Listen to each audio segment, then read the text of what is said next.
खाऊन बघ ना, कशी झालीये सांग. आजीसारखी झालीये, हो झाली. तुझ्यासारखी झालीये. माझी काय एवढी चांगली होत नाही, आजीसारखी झाली. हा मस्त. चला, आईकडनं मला शाबासकी मिळालेली आहे. नमस्कार मंडळी.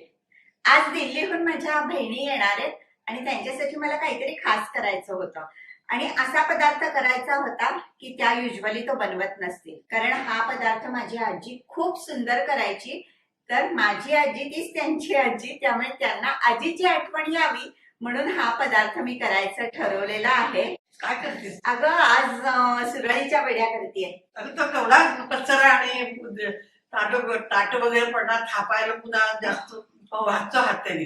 हो, आजी करायची एवढं आजी सगळं, तू पण करायची. करायचीच. पण आज मी अगदी सोपी पद्धत दाखवणार आहे आणि ज्याने पसारे पण पडणार नाही आणि अगदी सोप्या पद्धतीने आज मी सांगणार. लागतात छान होत्या. हा मस्तच लागतात आणि आपली खासियत आहे महाराष्ट्राची. एरवी कसं गरम गरम मिश्रण ताटावरती घालून वड्या पसरायच्या असतात. मिश्रण एकदा का गार झालं की ते पसरले जात नाही, त्याचे घट्ट गोळे होतात. त्यामुळे पूर्वीच्या काळी हात भाजत भाजत पटापट पीठ ताटावर पसरायचे. पण ही कसरत टाळण्यासाठी आपल्याकडे एक रामबाण उपाय आहे ना.